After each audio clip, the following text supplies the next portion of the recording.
Bildiyimiz kimi Azərbaycan iqtisadiyyatının 90%-ni qaz və neft məhsulları təmin edir Azərbaycan iqtisadiyyatını.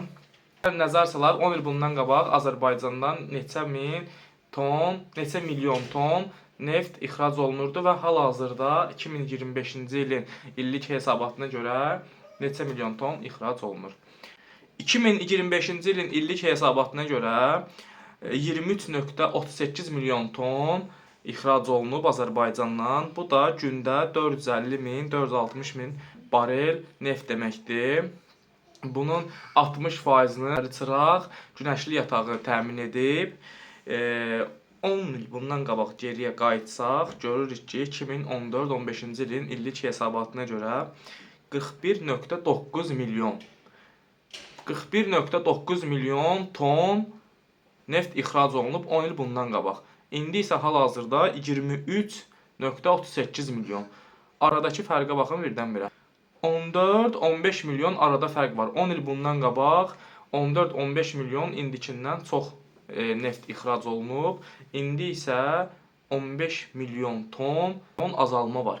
Bunu 10 il bundan sonraya nəzər salsaq ki, 10 il bundan sonra nə qədər azalma olacaq və nə qədər neft satılacaq, təqribən hardasa 16-17 milyon ton 2035-ci ildə satacağıq.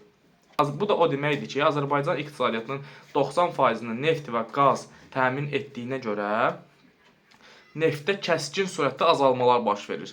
Və bunlar düzgün yerə xərclənib, düzgün iqtisadiyyat qurulmasa, Azərbaycan deyiləcək dövlətin iqtisadiyyatı konkret düşəcək aşağı.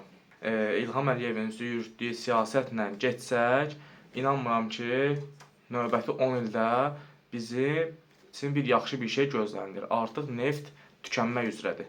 Ona görə də nə etmək lazımdır? İndidən bunları nəzərə alıb, övladlarımızın gələcəyini düşünüb, çölə çıxmaq lazımdır, valla. Yoxsa bu gedişlə Azərbaycan uçuruma gedir. Azərbaycan hal-hazırda avtopilotda gedir. Milyardları yeyirlər, amma xalqa heç bir yardım etmirlər.